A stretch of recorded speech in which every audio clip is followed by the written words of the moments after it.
न्याय का।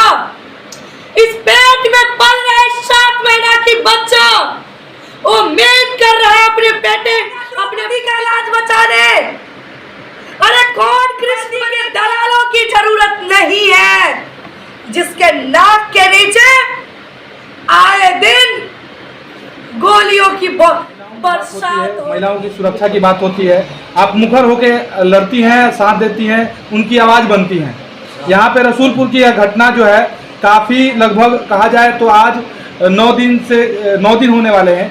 2 अक्टूबर की घटना है, आज 11 तारीख है।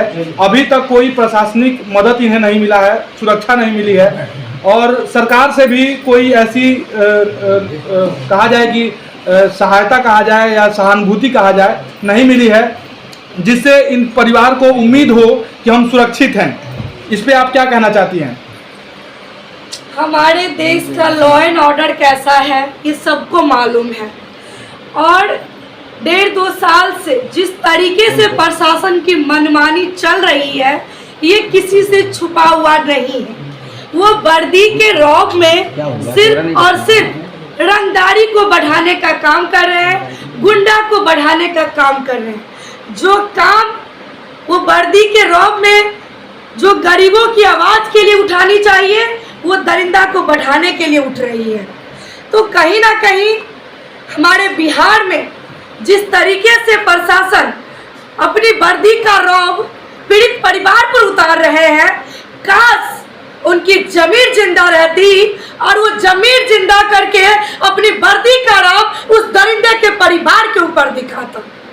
हम शर्मिंदा है क्योंकि जिस देश में नारी सशक्तिकरण की बात की जाती है, जिस देश में बेटियों की सुरक्षा की बात की जाती है, आए दिन बड़ी बड़ी सभाओं के बीच में बेटियों की महिलाओं के ऊपर लंबी लंबी भाषणें दी जाती है।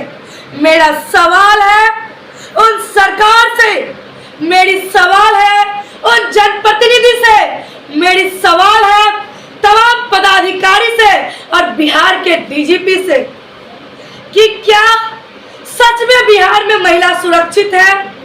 क्या सच में जो असहाय बेबस लाचार गरीब लोग वो सुरक्षित है अपने घरों में? आए दिन घटना घट रही है, लोग जाते हैं, दरिंदे की अरेस्टिंग होती है और 1 से 2 महीना के अंदर उससे बेल मिल जाती है। और आप और हम ये बखूबी जानते हैं कि इतनी सारी दरिंदगी हो गई बिहार में, लेकिन अभी तक किसी को फांसी नहीं हुई है।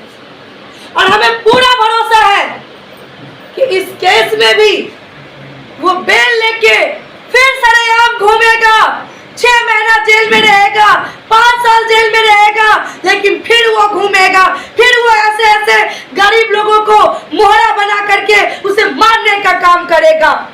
क्योंकि मेरा संविधान में संशोधन करने की जरूरत है।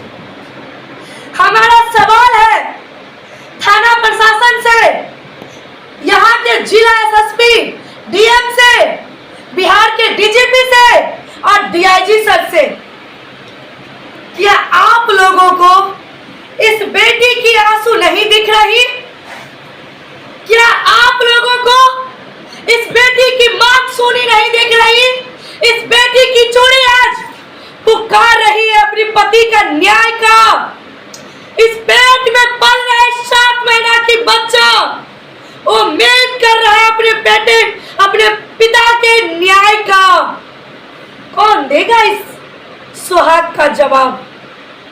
कौन देगा इसके बेटे का जवाब? और कौन देगा इसके पेट में पल रहे नन्ही सी जान को जवाब? क्या इतनी जमीर बिक गई? क्या आपकी जमीर यहीं तक थी? अरे शर्म करो, जो महिलाओं के नाम पे सिर्फ तुम लोग मुखौटा लगा करके राजनीति करते हो। चाहे कोई भी हो, सरकार आती है जाती है, हम गरीबों पे अत्याचार कभी नहीं रुकती है। कौन बोलेगा? कौन आएगा द्रौपदी का लाज बचाने? अरे कौन कृष्ण बनेगा? यहाँ कृष्ण की जरूरत है। यहाँ ऐसे ऐसे वर्दी के दलालों की जरूरत नहीं है, जिसके नाक के नीचे आए दिन गोलियों की बरसात हो रही है। अरे सबूत क्या चाहिए? सबूत तो खुलेआम है उनके सामने। क्या उन्हें नहीं पता क्रिमिनल कौन है? क्या उन्हें नहीं पता अपराधी कौन है? क्या उन्हें नहीं पता कि रेपिस्टर कौन है? क्या उन्हें नहीं पता कितने बड़े क्राइम का अंजाम कौन देता है? सारे लोगों को उन्हीं लोगों का संरक्षण मिलता है। कौन बोलेगा? हम लोग एक दूसरे पे आरोप प्रत्यारोप लगा के हम भी चले जाएंगे यहाँ से, लेकिन इस बेटी को न्याय 5 साल की उम्र में विधवा बनी अंजलि, इसकी मांग का हिसाब कौन करेगा?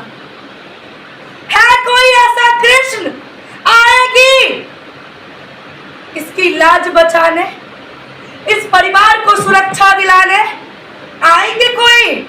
नहीं। मैं उन तमाम जनप्रतिनिधि और उन नेताओं से भी आग्रह करना चाहती हूँ कि अगर आप लोग आते हैं तो इनके चीजों का जवाब दीजिए, इस परिवार को सुरक्षा देने का काम कीजिए।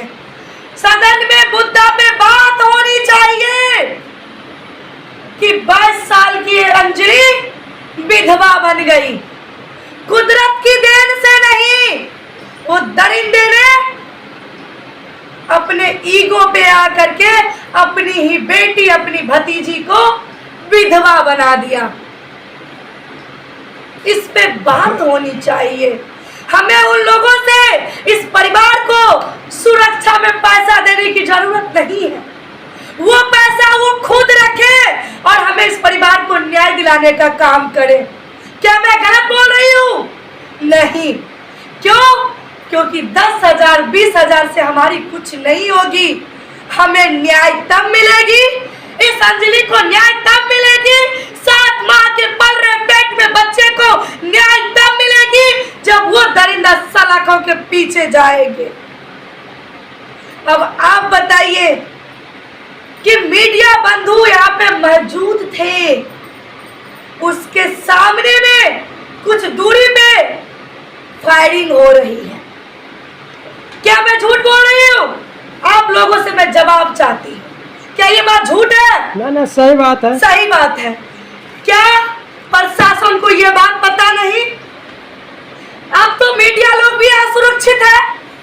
अगर उस दिन किसी तरह का घटना घट जाता, कौन जवाब देता? कौन इसका जवाबदेही लेता?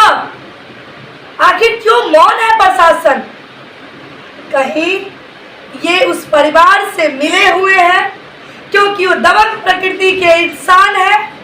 जिस तरीके से उनकी बच्ची के बयान के द्वारा पता चली है कि वो लोग शराबी थे, शराब भी बेचने का काम करते थे, उनके पास हथियार कहाँ से आ गए? क्या कोई हथियार का लाइसेंस है उनके पास? कहाँ से आ गई लाइसेंस? ये तमाम चीजें स्पष्ट है पदाधिकारी को उसके घर के ऊपर बुलडोजर चलाने का, लेकिन इनकी बुलडोजर उस दरिंदे के घर पे नहीं चलेगी। इनकी बुलडोजर चलेगी कहाँ? पीड़ित परिवार के घर पर। इनकी बुलडोजर चलेगी कहाँ? गरीब असहाय बेबस और लाचार के घरों के ऊपर। इनकी लाठियां बजेगी कहाँ?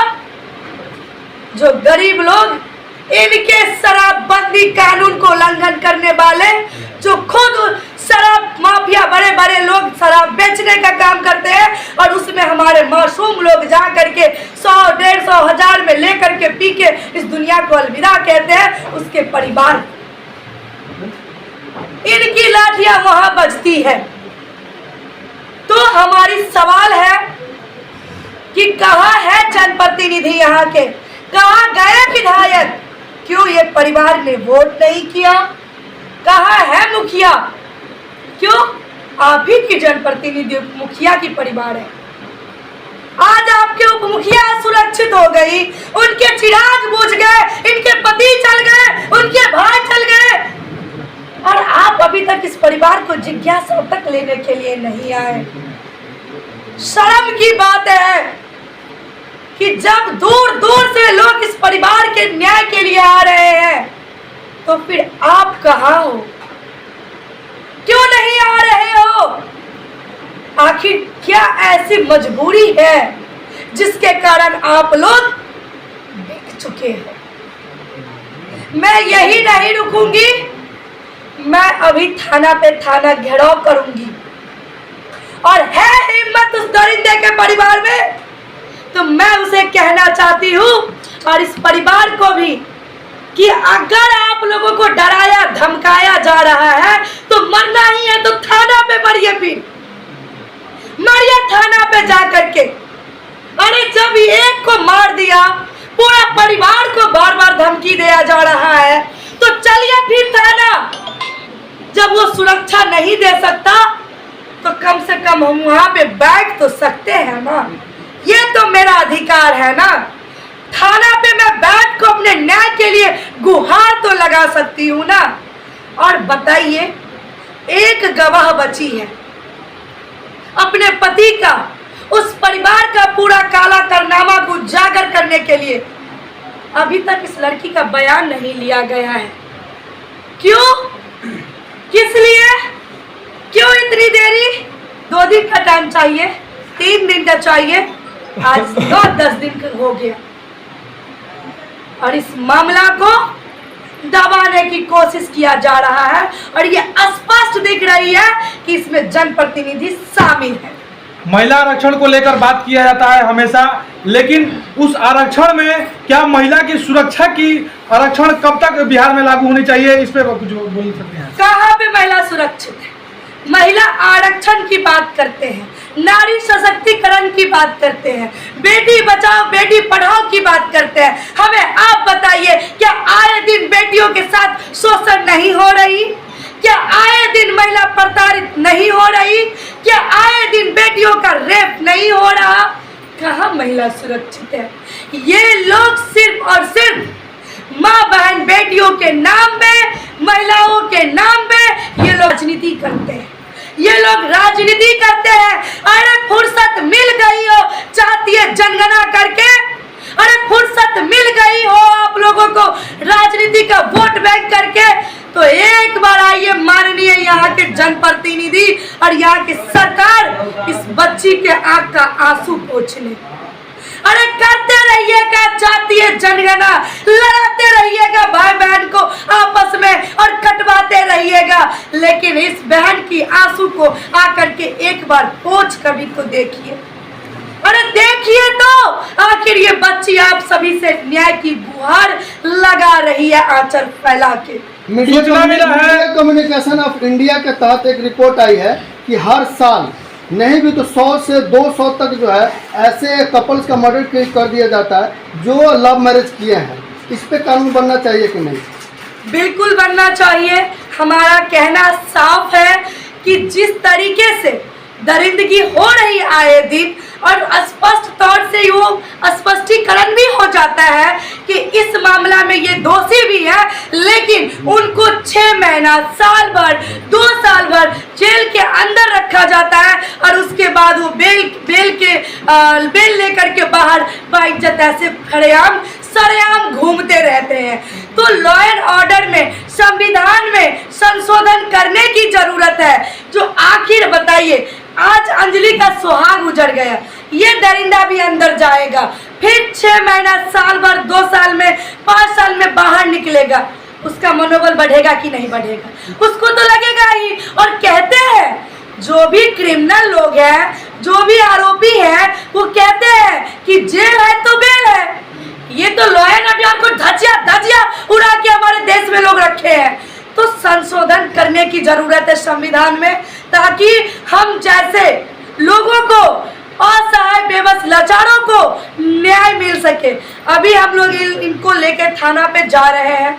जब तक इस परिवार को सुरक्षा के साथ नहीं भेजा जाएगा, इसका वहाँ पे बैट नहीं लिया जाएगा तब तक हमारी लड़ाई तेज रहेगी। प्रियंका झा आज नहीं, अब ये प्रियंका झा आती रहेगी जब तक मैं इस दरिंदों को अंदर नहीं करवा दूंगी।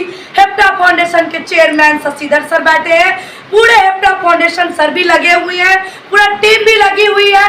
सारे टीम के साथ अभी हम लोग वहाँ पहुँच रहे हैं और ये लड़ाई अब हम सब की है। Women safety of government of India के तहत जो है महिलाओं को सुरक्षा देने के लिए अधिनियम चलाई जाती है कि महिला जो है उस पर अपना ऑनलाइन पोर्टल पर ऑनलाइन करके अपनी सुरक्षा के लिए भारत गवर्नमेंट से सुरक्षा ले सकती हैं। क्या इनमें उनको अपना करना चाहिए कि नहीं?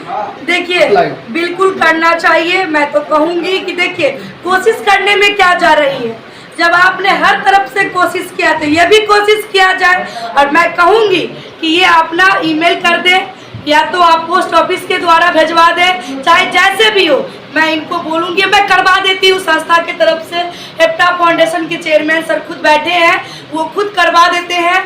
और मैं अब ये परिवार की ये गारंटी ले रही हूँ कि वो दरिंदा को मैं अंदर करवा के रहूँगी। 1 सप्ताह से ज़्यादा दिन इनके मामले को हो गया, अभी तक न्याय नहीं मिला है, जबकि सीसीटीवी कैमरे का फुटेज भी है और मौजूद जो व्यक्ति वहाँ पे थे आंखों देखा हाल भी जानते हैं, लेकिन प्रशासन इस पे चुप्पी साधी हुई है। कहीं इस मामले को रफा दफा तो नहीं किया जाएगा? बिल्कुल, जिस तरीके से जनप्रतिनिधि यहाँ पे हवा तक लेने नहीं आ रहे हैं, जिस तरीके से पदाधिकारी लोग मौन बैठे हैं और कुर्सी पे वर्दी का रौब ऊपर से पीड़ित परिवार के ऊपर जा रहे हैं, इससे स्पष्ट है कि वो लोग आरोपी के परिवार के साथ मिले हुए हैं, वो लोग बिके हुए हैं। लेकिन मैं आपको कह दूं कि संविधान पे हमें भरोसा है, न्यायालय पे हमें भी भरोसा है। इतना तो उम्मीद है कि हमें न्याय मिलेगी, हम लड़ेंगे और हम जीतेंगे। चलिए बहुत बहुत धन्यवाद।